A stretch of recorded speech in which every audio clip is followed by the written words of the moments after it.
Welcome to the Sock Door Podcast, where life is messy, but we always find meaning in it. Every week, we pull out the stories, the lessons, and the hidden gems. And then we ask the big question, keep it or kick it? If you're ready for real talk, brave steps forward. Now let's meet today's guest. Woo! Welcome to the Sock Drawer Podcast. I'm so excited. Megan and I have been chatting, and I'm like, technology is not my strong suit, clearly. It's taken us like 30 minutes to 30 minutes to figure it all out. But welcome. Megan Parker Dale. How are you? I'm good. How are you? Good. Listen, listeners, I got to tell you, this woman has done 16 years of elementary education. She is facilitating school-wide intervention, and she is friends like family for us for more than, I don't know, Meg, what is it? Like, I think we said 10-ish, 10 to 11. I think it's 10 years. Yeah. And listen, we met Megan through friends of ours, Jenny and Jason Hall, actually through our oldest son and his wife, Tyler and Krista. Yeah, they were neighbors. Yeah, they were neighbors of Jenny and Jay, and you and Jenny were BFFs, and it was super cool to meet you finally, both teachers, which is like I think we have 4 or 5 teachers in our lives. Yeah. And that's rare because we know the teaching industry has really kind of taken it's a hard gig, and it's taken a hit. I feel over it's going to be interesting to dig into your 10 years of history, but tell me, so I'm interested to know, like, and Megan could probably share this, like when you meet our family, it's a lot. We're a lot. And so I will never forget that day. Jenny was like, do you want to come over to my neighbor's house? And I was like, okay. I was single at the time. And I came over, and everyone was like in the kitchen, which was like to the left. And in the middle of the living room, there was like just this toddler, like screaming his lungs out, bright red hair. And I was like, all right, at the time, my sister and brother both had like very, very young children. So it's not like I'd never seen a screaming toddler before. But like, he was just like screaming his heart out. And I walked into the kitchen, and I was like, they were like, he does that. And I was like, okay. So that was the first time I ever came. And now he's 13? 13, going to be 14 in February. Yeah, and he's gosh, the calmest, coolest cucumber ever. Like, he did all of his like screaming as a toddler, and now he's like so chill. Yeah. So that was like my very first, welcome meeting. To the Megleys. Yeah, and then we just kind of showed up to the lake, and I think you lived in New York then. Yeah, that's exactly right. Because I met them all like long before I met you, and then like, you guys got like married again, and you lived here, and like it was like a whole thing. So it's a whole thing. Yeah. When you first met us, Trent and I were divorced, but I mean, obviously super, because I know sometimes we'd all be there for holidays and things, and at the little house. At the little house. That's right. That little house. Even before we got back together, like, we would come, and sometimes Trent would just be there, or I would just be there, and it was just great. And we'd both kind of get to know, we call it extended family, right? Yes. You're like family. Yes. I mean, we have, you and Matt are on our wall. Like it's, it's not, that's the beauty of friendships like this. And I'm so forever grateful, grateful. And I'm so grateful for you to be willing to like come on here and chat with me about this in our SDP. I call it the SDP Sock Drawer Podcast. So let's open it up with like I said, 16 years teaching. Like, oh my gosh, in all of that time, and we know that educational portal has changed. So the landscape of that has changed so significantly over, and I obviously I'm not in the industry, but I know you are, and we have several friends that are. And so tell me a little bit about, like, just take me back. What's one moment maybe that even recently that made you stop and think, wow, this is this is something that matters, or this actually matters. And it doesn't have to be about teaching. It could be about anything. Like, talk to me about that, because we'll get into teaching pretty quick. So now I would say for this is year number 5 of being like in intervention. So like I just teach reading. And I had a student, I had her last year and I have her again this year.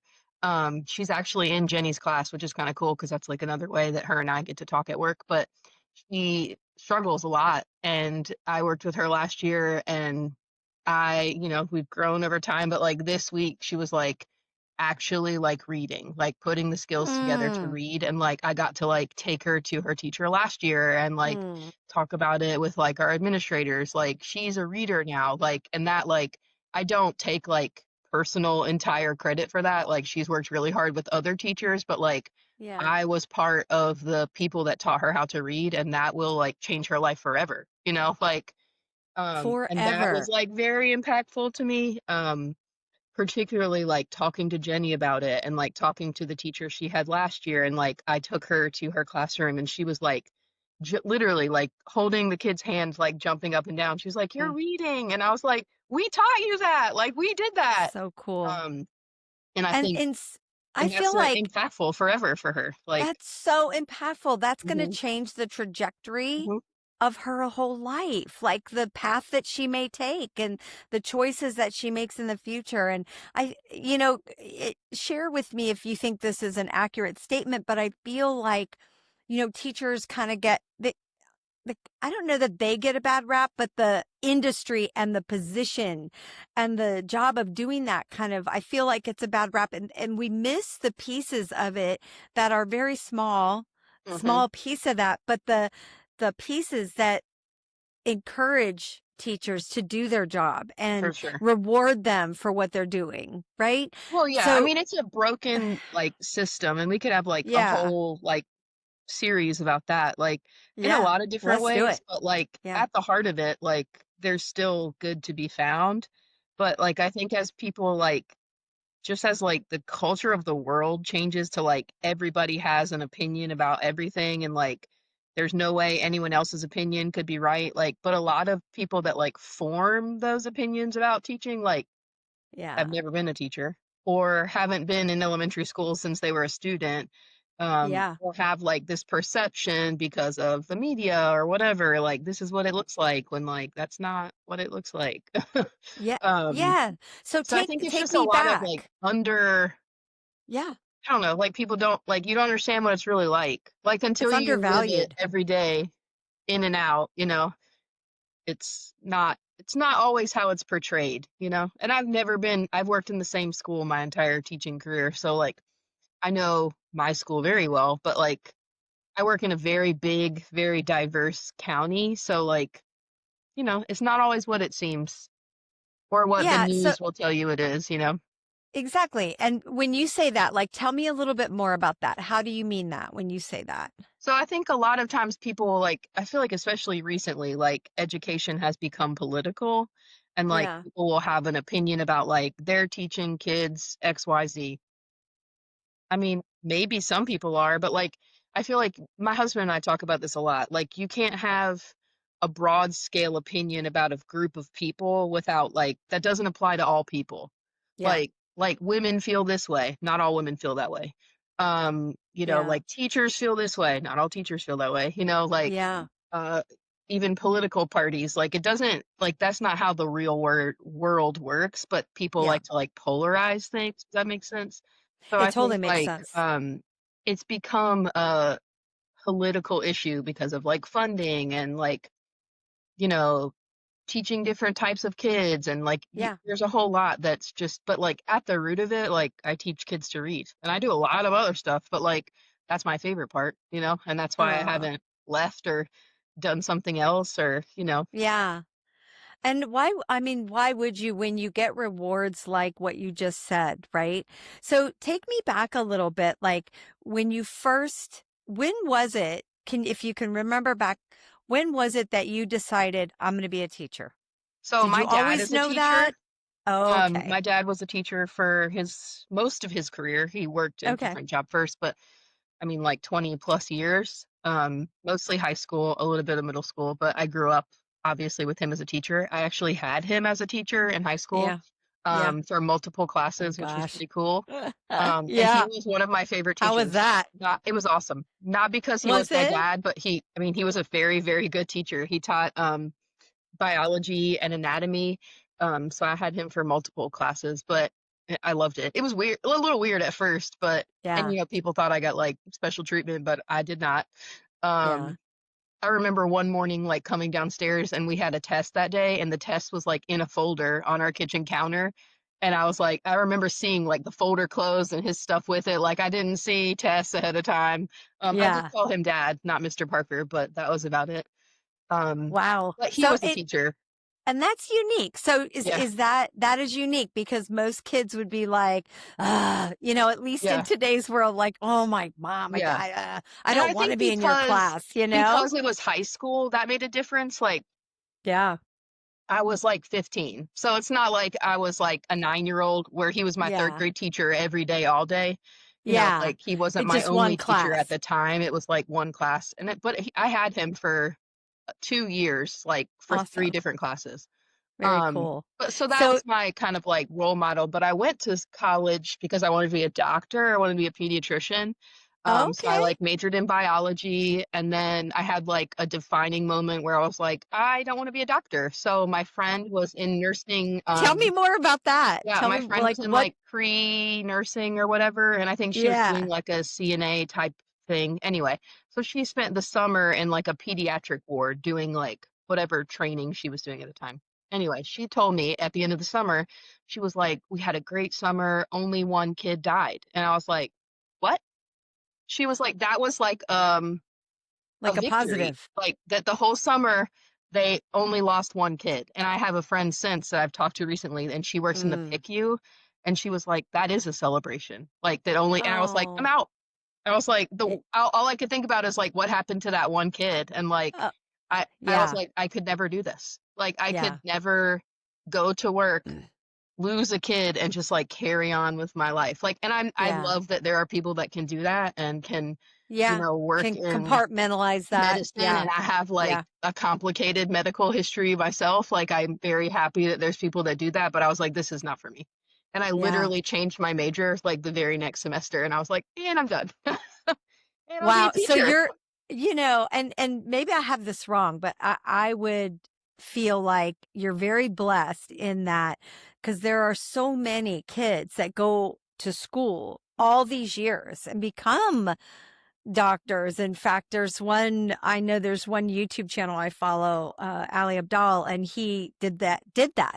And now he's a YouTube person, but you know, like to go to school all those years and dig it, you're very blessed. I feel like that you were able to make that kind of discern that and Yeah. pivot very quickly Yeah. And I'm sure you in have the too. Like moment. that was like a Oh, pivotal conversation of my life. Like I will never yeah. forget it. Yeah, absolutely. Well, so that was your moment to switch Hmm. and you knew teaching. Was there like decision making on elementary, middle school, high school, college, So professor, like yeah, I coached competitive cheerleading like as a young adult as at the like cheerleading gym that I went to as a high schooler. Like I continued coaching like while I was in college. And okay. I coached every age, like elementary, middle, and high school. And elementary was always my favorite age Yeah. range. I also think like elementary school age kids, like it's more about like there's less personality, like hormones and teenagers, and that just like I knew Yeah. wasn't gonna be for me. Yeah. Um, so I knew elementary kind of that way, but I never really considered any other. My dad, like I said, taught high school and he ended his career in middle school, but that just wasn't for me. Yeah, you knew that. Yeah.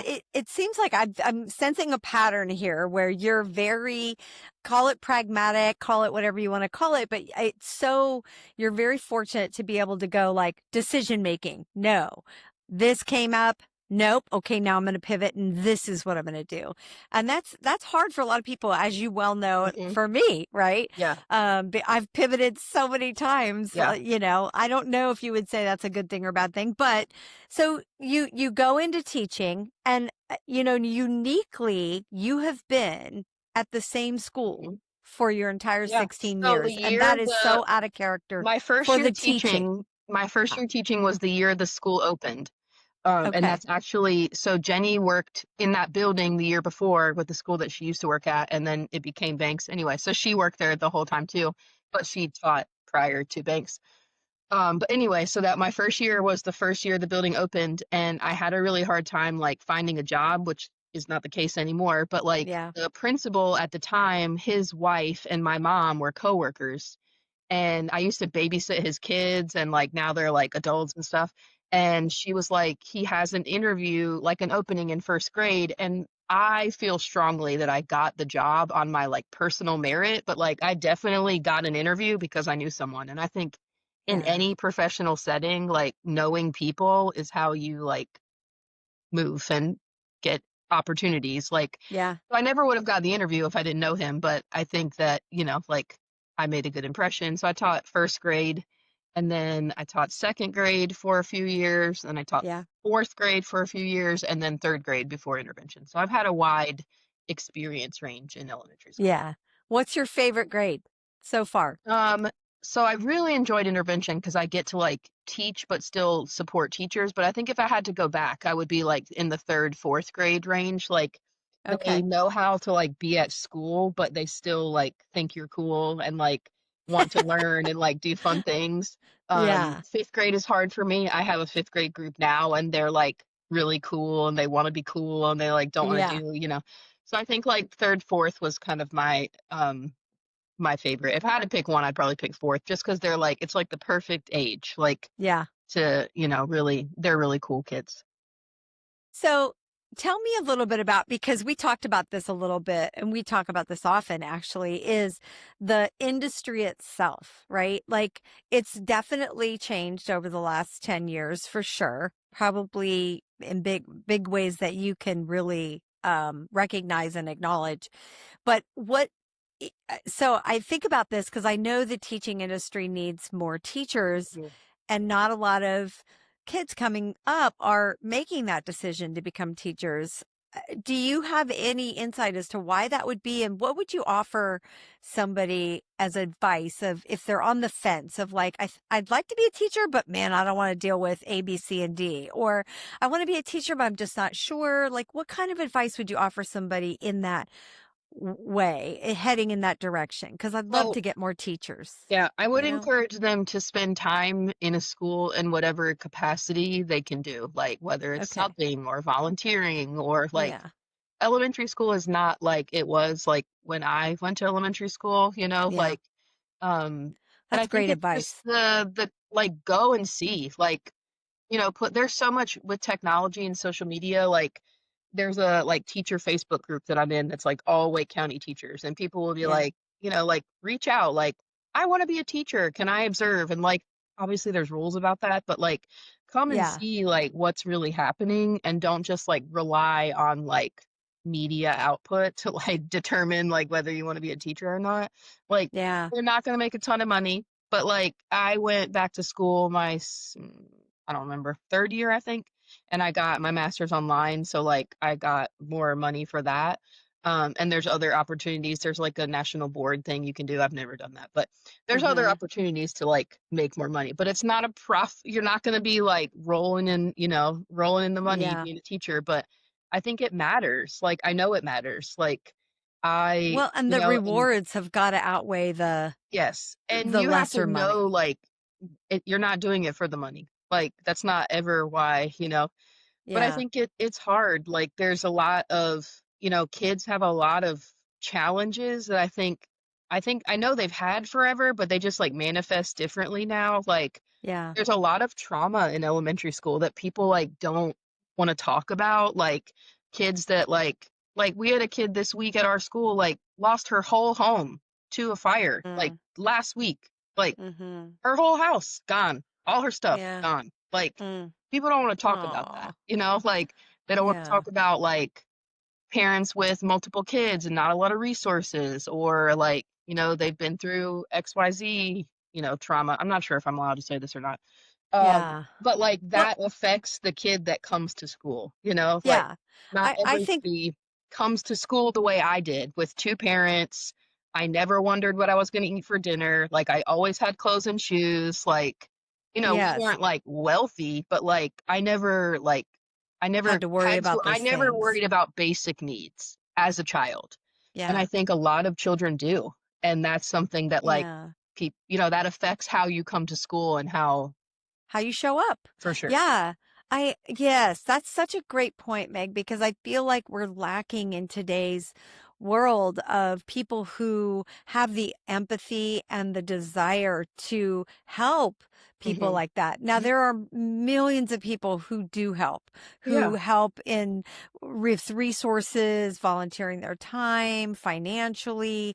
There are so many, but it's just not enough for, I feel like the scale is outweighed, that we have more need than we have for resources. sure. And that's the hard part. So, realizing that, I love that you say that. One, I love the first advice, and that is put yourself in the environment. And I feel like that's great advice for any industry you Mhm. want to go in. If you Mhm. can get yourself into the environment for a while, that'll help you make that decision. So if you're on the fence, go to the environment, find a way to volunteer, find a way to put yourself there.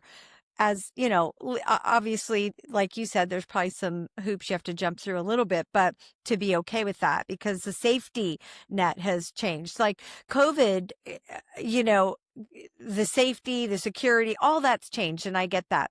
But there's still volunteer needs, right? Yeah. COVID, I threw that out there and then didn't talk about it. But COVID, I feel like, changed the landscape of how we teach and what we teach. And, I mean, I don't even want to get into the whole political side, not political, but so much, but more like the curriculum side of things, and the requirements, and, I think you could speak to this more, what they've taken from teachers to be able to do. Mhm. They don't give them as much free reign to be able to teach creatively as much anymore because of the guidelines and the way things. Would that be a fair statement? I would say yes. I think like This is when I outside looking started in. teaching, I had way more like I don't know if creative freedom is the right word, but kinda. Yeah, And like when I I think left so. the classroom, we had more like scripted curriculum, which there's pros and cons to that. Like, Of and course. then as someone that's more in like, I am not an administrator, but like I work very closely with our administrators and I'm on their like team or whatever. Like I see the benefit of like equity in curriculum. Like if I'm doing something in a classroom and you're not, like my students are getting a learning experience that your students aren't. So like there is benefits to like curriculum and not like do whatever you want and see how it turns out. Like there is positives and negatives to that, but For it's sure. just For sure. different. And I think ultimately like I struggle with like people have a lot of opinions about like the adults, like parents and like how they're parenting and where they live and what they do and blah blah blah blah blah. But like I teach the children. Like ultimately, like if I teach a child, like their parents' situation, choices, whatever, are not their fault. Like I gotta That's teach the right. kid where they're at. And I think that's what people like have a hard time with. Like they have a lot of opinions about like whatever, but, like, Yeah. ultimately, like, the kids in kindergarten, like, they had nothing to do with where their parents live, what choices their parents have made, like, if their parents have a lot of money or not a lot of money, like, they're 5. Yeah. So, like, I think that's where, like, people don't see that though, like, they just see, like, "Oh, there's a lot of kids with, like, behavior challenges or XYZ," but, like, there's more to that story, like but Yeah. we don't wanna talk about that, like, we just wanna talk about how, like, there's so many different types of kids and yada, yada, yada, like, I could Yeah. go on and on. Yeah, well, and I think you make a good point on, the scripted curriculum, as you said it. There's pros and cons. Mhm. But to your point previous to that, and that is that every child is different and they all show up differently. And I feel like we've lost a little bit of, I mean, what do I know? I'm not in this industry, but No, you're right, just though. outsider looking in, I feel like we've just lost a little bit of that, you know, um, the ability for the teacher to be creative, to be able to teach to a student who is maybe coming in differently, Mhm. and be able And to good just teachers do that make those anyway. adjustments. Yeah, good teachers do That's that great anyway. to hear. I love that. I like the last year I was in the classroom, like I remember like teaching this one particular like unit and I was like, Yeah. we're not doing this like this and we'll Yeah. do it a different way or we're going to make so like good teachers still do that. Like For sure. people talk about like, well, they just sit in a desk all day like no they don't. Like I have Ugh. kids that so my groups are 30 minutes. I have kids that stand up for the whole 30 minutes. I don't care. Wow. Stand up, sit down, jump. Just are you Whatever listening? makes you Yes, cool, comfortable. whatever. Um Yeah. so I think that Yeah. there's but that's where, like, you don't see that. Like, you don't I Yeah. think a lot of really good teachers aren't showy, like, Yeah. I wasn't like, I don't like attention like that. Like, I don't want you Yeah. to come into my room and look what I'm doing. Like, I hate that. Yeah. Yeah. And a lot of good teachers that I know are that way. So I think that, just like anything, there's more than what meets the eye. Like, if you look at For like sure. the medical profession, like people will like complain about hospitals or whatever, but like I've been in the hospital. I've had lovely nurses, that were like Yeah. very pivotal in very horrible times of my life, like there's always more Yeah. to the story. Any For story. sure. What would you say, Megs, is like one challenge that you didn't expect when you started that you've had to navigate, and how do you navigate that now? I think I would navigate it more so in intervention. So I have kids that like come to me or school in general with Yeah. no educational like experience prior to kindergarten. Like they didn't go to preschool, they didn't like go to daycare, like they come to school and they're like baseline, don't know anything yet. Yeah. And that's really hard because in the same class and in the same group, I have kids that, have gone to preschool and, like have a ton of books at home and have had a lot of exposure to museums and the world and traveling Yeah. and that sort of thing. So like starting at different points is really hard. And in a classroom like kindergarten, I've never taught kindergarten and I never will. But like in a classroom of like 20 Noted. kindergartners, you might Yeah. have like 5 to 10 that never went to preschool. So like that is a challenge that I feel like has changed that changed I think since COVID because like, people didn't want to send their kid to preschool because it was whatever. I'm not judging anyone's parenting. You do whatever you need to No. do. But like that Yeah. changes the course of like because then a lot of those kids stay behind for a longer amount of time because of where they started. So that's a challenge that I see like in Do really you early think that like that's literacy. yeah. Do you think that's still coming up, or you're in the thick of it, like you're getting the I think it bigger pieces depends of it? on kind of like where your school is and like what your community around the school is like. Like we definitely Sure. still see it, but it just kind of depends. But like Yeah. that like early exposure is so important. Like I have several friends that have like kids going into kindergarten. I'm like, these are things you should do. Like they need to go places with you and like be in the world and like know how to talk to people and like Yeah. wave and take Socialize. turns and like Yeah. see letters on billboards and like, oh, that's McDonald's, that's an M, like that kind of stuff is so important. And I think if Yeah. a kid comes to school without a lot of that, like they're starting at a disadvantage and that's a challenge. Yeah. I can imagine. What's something, let me just pivot a little bit. What is something you wish people understood better about teachers and the work that you do? I wish people understood like how much work it really is. Like I think a lot of people see like especially younger grades, they're like, "Oh, that's so cute. Like kindergartners are so cute." Like Yeah. teaching in elementary school is so much work. Like in the Yeah. classroom, I taught reading, writing, math, science, social studies simultaneously every day. Mm-hmm. Mm-hmm. So like I planned 5 different lessons a day for multiple levels of students. Like I graded 5 types of assessments. Like Yeah. I mean, the biggest class I ever had was 24, but I spoke Yeah. to 24 sets of parents, like 24 report, like people that it's so much more work than what like the package presents. Like if you come into my 100%. classroom one day and we're doing like I used to do apple day in the fall, like we made applesauce and it was so fun. Like that stuff's a lot of Fun. work. Like a lot of work went into it. Yeah. And I think that Yeah.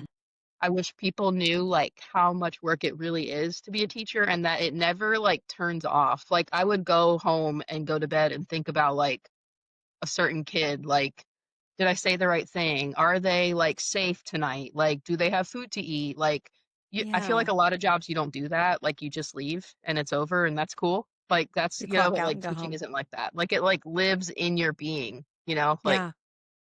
I agree with that. And 100%. And I do alongside you wish people would recognize that. Trent and I were just talking about this. Teachers often become life mentors mhm, for these children without even realizing it. And we were just talking about like looking back, and I'm sure you mentioned your dad earlier, but I'm sure you have other teachers that really were impactful for you. And I know that's true for me. Like probably my biggest mentor in my entire life was my high school music teacher, Tom Dustman. Shout out to you, TD. And we loved him. And he made so many he's why a lot of decisions I made throughout my life. And I think as parents, we don't realize how much impact, or even sometimes teachers, Meg, like mhm, they don't realize how impactful they are.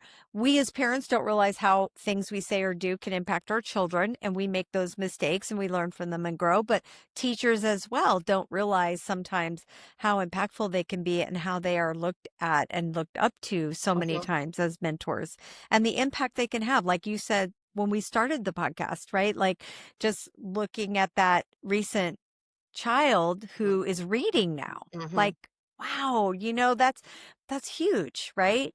Is there like, do you, when you look back, I know you mentioned that earlier, but do you, do you recall, or do you look back with kids that have gone on that Mhm. you've taught in the last 16 years that you realize now you've mentored them and you had an impact in some way on their Yeah, life? I think social media has actually kind of helped with that. So like I have a family, I taught both of their sons, both of them twice because of how I like changed grades. And I'm Yeah. still like Facebook friends with her and I get to see like they're both in college now, like what that looks like and what they're So doing. cool. I have a coworker whose son I taught and we started doing like a senior graduation walk and they came in their like cap and gown and like walked through the elementary school and I saw him and he was like one of my favorite kids I've ever, like Uh, that kind of stuff is so cool. I have a couple of kids that once they get to middle school they can like email. So they'll email me like, "Hi, Miss Dale, how are you?" Like, um, I'm in I 8th love grade now, that. like that kind of stuff. Like relationships like that are important. And like I've taught long enough. So like my first year I taught first grade. So those kids are in college now, some of them out of So cool. college actually. Oh my And I gosh. actually have a teacher at our school. This is her first year teaching, and I was her second grade teacher. So like it's cool to see Uh, like big full circle, moments. Like, wow. yeah. That is awesome. I Yeah, and I love got to like that. be part of her interview, and that was really cool. So, That yeah. is And I amazing. know like she had a lot of teachers that impacted her, and like I have a picture, like it's just it's cool to see like those things kind of Yeah. I feel like you don't really get that in like a lot of other jobs, and that's something that I feel like is unique to being a teacher. I hear you on that. That is so rewarding. And how cool is that to Hmm. actually get to see one of your students come full Yeah, circle, and you're yeah. you're at that point now. I you know, I'm just going to throw a little curveball at you and say, if you weren't teaching, what totally different career could you see yourself in if you weren't teaching? What I would you think I would think? be I would love to do like wedding and an event planning. I'm I like a see that super organized for person. you. I just don't wanna work Yeah. on the weekends. Um, I'm super, like, Well, organized and, like, detail oriented, and, like, yeah, I had a really fun time planning my own wedding. Like, I think that would be really cool. yeah. Um, so that would probably I think that would be a cool job to have. Yeah. What do you think? So this is funny. So on TikTok, I think I was telling you about this guy the other day, right? Like he gets on TikTok. He's an elementary teacher. He just moved to Georgia, and he says, I think he should coin this or copyright it. Come in the room, come in the room, Yes, come in the room. And then yes, I he love tells him. things. He Yeah, is my favorite. He just cracks me up, and I'm so glad that he does that, because I feel like it's actually creating a positive light on 100%. on And there's a on lot of ele good he's third grade teacher, I Yeah, think. there's a lot Yeah. of good people in TikTok that Yeah. post, like, really good stuff about, like, what's happening in schools and, like, funny things and, Positive like things. yeah, Yeah. yeah. What is the funniest or most unexpected thing a student has ever said to you? Oh, I'm sure you got a million of them. they say so many funny things. A lot of funny things happen when I taught really young kids about like my age. Like, were you around when like something that wasn't old? Like I had a kid ask me if like I was around when like Whitney Houston was alive, and I was like, yes, like she just died like 5 years ago. Like, yes, Yeah, like it's that, so like kids funny. don't understand like, Yeah. age and that sort of thing. The I don't know. They say yeah. so many funny things. I don't know Yeah. if I could That's so funny. pick one. They're hilarious. Yeah, well, let me put you in the hot seat for a minute. Sure. First of all, thank you for sharing all of that. But before Yeah. we part ways from like the subject of teaching, what what would you say to someone who's just starting out in their teaching career? I would say find a really good mentor. I had a Okay. fantastic mentor my first year. She was the best first grade teacher I have ever worked with. I was not First grade was not for me. I never went back to first grade after that first year, but she was so helpful and so supportive and would just sometimes just listen. And, I remember like I would stay late and she would be like, you have to leave. Like it's time to go home. Like she was very supportive and not just like instruction and teaching, but like Yeah. helped me grow like as a person.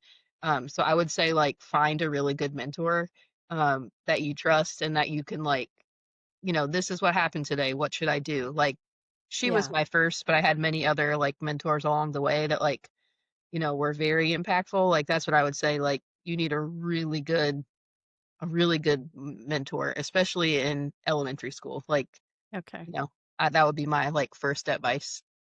Okay, listeners, there you have it. If you're thinking about teaching, go into the industry or go into the environment. I mean, the industry, of course, but the Mhm. environment that you're thinking about and volunteer, spend time there. And if you're already decided you're going to be a teacher, once you get there, find a mentor. Great advice, Megs. Thanks. Can we do a 60-second scoop on you personally? Put you in the hot Sure. seat for a minute? Yeah, Okay. So are you ready? I'm ready. Just say the first thing that comes or pops into your head, Okay. morning person or night owl, Morning for sure.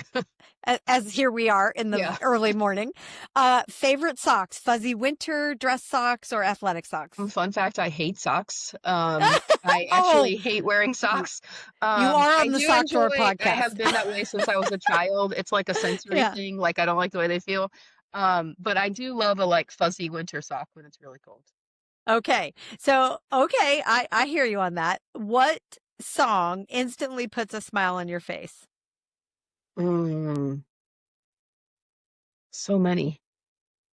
Uh, Anything like Whitney Houston, Michael Jackson usually makes me happy. A lot of like worship songs I've listened to have been like, there's a song, I don't know who sings it, but it's called Left It in the River. If you've never heard it, you should totally listen to it. And that song will like instantly put me in like a good mood. Left It in the River. I love it. Great song. Yeah, I feel like I've heard it. I'm going to play it after this. What's one habit you swear by to keep yourself grounded?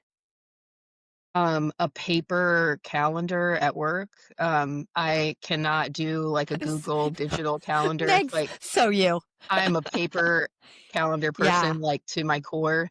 And Yeah. also, like, writing as I an love it. act is very grounding to me. Like, I do a lot of, Yeah. like, Bible verse, like, journaling, and, like, I have to physically write to, it's like a mind thing for me.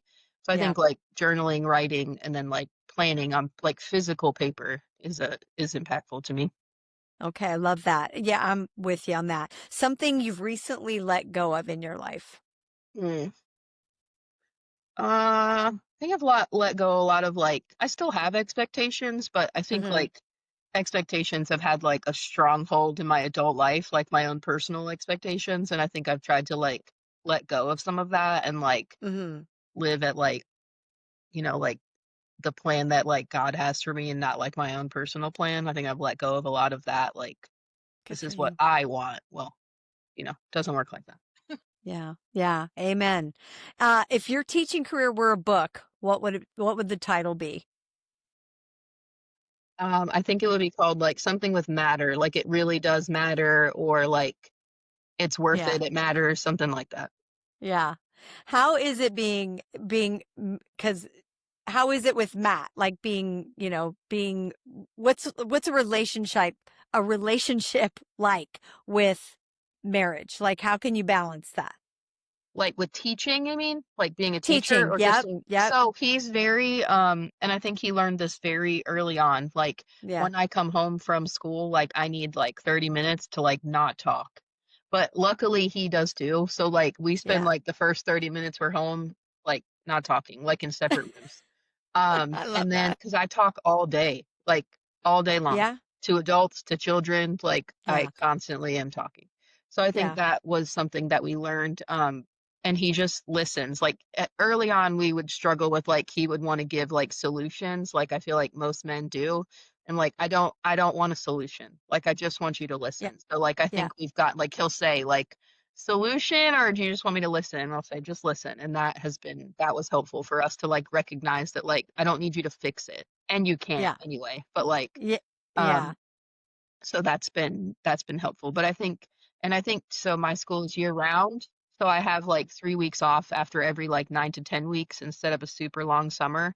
And I think Yeah. that has really helped with my like mental health and being a teacher. Like I have a break in just a couple of weeks. Like, okay, I know a break is coming. I get to like decompress. And like we even have like track out dinners. Like there's certain things that I cook over track out because they take longer. And like he'll say, like, that was good. That's a track out dinner. Like it's, Love like it. we have routines that kind of go Fit that. around like when I'm at work and that.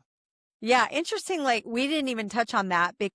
That's a huge thing, and that could be a whole nother podcast, like you said. But year-round school versus, and I know there's probably all kinds of opinions on both sides of the water. But year-round school versus traditional Hmm. I school. love it. And that's I see, and I love that you love it, and Hmm. I love that too because it means that I get to see you guys Hmm. more often than Yeah. waiting till summer where okay now we Hmm. can plan some Yeah. gatherings or some things. And Hmm. so but that's as your family friend, right? And or family kind of, and not not as a teacher. But that's also something to consider, I would think, going into that, is now we have two different options, Hmm. and what suits your personality, what suits your family life, what suits your relationships better. Hmm. I think that's important to know, that you have those options out there Yeah. as well. Going in, maybe that helps someone make a decision to say, Hmm. yeah, you know what, I am going to do this. And I think all this to say, you know teaching is not only credible but just impactful, a desired place to be. Hmm. If there'd be anything else you would share with us about it, what would it be for the listeners? Um, I would just say like it really does matter. Like it's really, really, really hard. But like at the end Yeah. of the day, like I know I did something that mattered. And I think like in my role now, I get to support teachers a lot more than I used to. And like Yeah. I know because they've told me like what I've like strategies I've given them have been helpful or like situations with a particular kid, like it Yeah. really does matter. Like it's hard, really hard. But Really no hard. one no one likes their job every day. No one I've ever met in my 38 and a half years of life. Like no one loves Yeah. their job all the time. Like you're not going to love it every single day, but like if you love it most days, like you're doing okay. You're doing okay. And Yeah. that old saying, like, I don't know who coined it, but man, if you love what you do, you're not working. Yes. Yes. If you love what Yeah. you do every day, you're not working. So before we close, this is kind of my favorite part of the show. Every guest on the Sock Door podcast leaves our listeners with a tiny dare. So something simple, brave, maybe even a little, uncomfortable, Hmm. that our listeners can try this week. It's kind of our way of turning, these conversations into real action. What would a tiny dare be that you could give our listeners to do this week? Just try it. So I think I would challenge them to just show up for someone in a way that is hard. Like I think being a teacher and especially in this role, like showing up for other teachers and other people that I work with sometimes is really hard. Sometimes I don't want to, sometimes I'm tired, sometimes like Yeah. I have, reservations, but like I think showing up for people, whether that's your friends or your family or, people you work with, like do it anyway. Like show up even when it's challenging, even when, there's no reward in it for you. Like I think showing up is a matters, like matters to Yeah. your friends, it matters to your family. Like I think be the person that shows up even when it's challenging. I love that, Meg. 100%. All right, listeners. So now it's your turn, right? Take on this tiny dare this week and show up for somebody. You never know what someone's going through and how important just a tiny act of kindness or comment or a quick cup of coffee, whatever it is, a phone call, a text, show up for somebody and give them that vote of confidence, whatever they need that week. That's a great piece of advice, Meg. Thank you so much. I love Yeah. hearing your stories. So if, listeners, drop a comment wherever you're listening. I want to hear how it went. What happened when you showed up for somebody this week? Megan, I love you. You're my family. I'm so Yes. grateful to you for Oh, me showing too. up here Yeah. and doing this with me. I couldn't be more grateful. And I hope that you have an amazing day. Thank you for helping our Yes. listeners out. And I will talk to you in just a few minutes. All right, Sock Drawer family, that's a wrap on today's Drawer Dump. Big thanks to our guests for sharing their story and their heart with us. Until next time.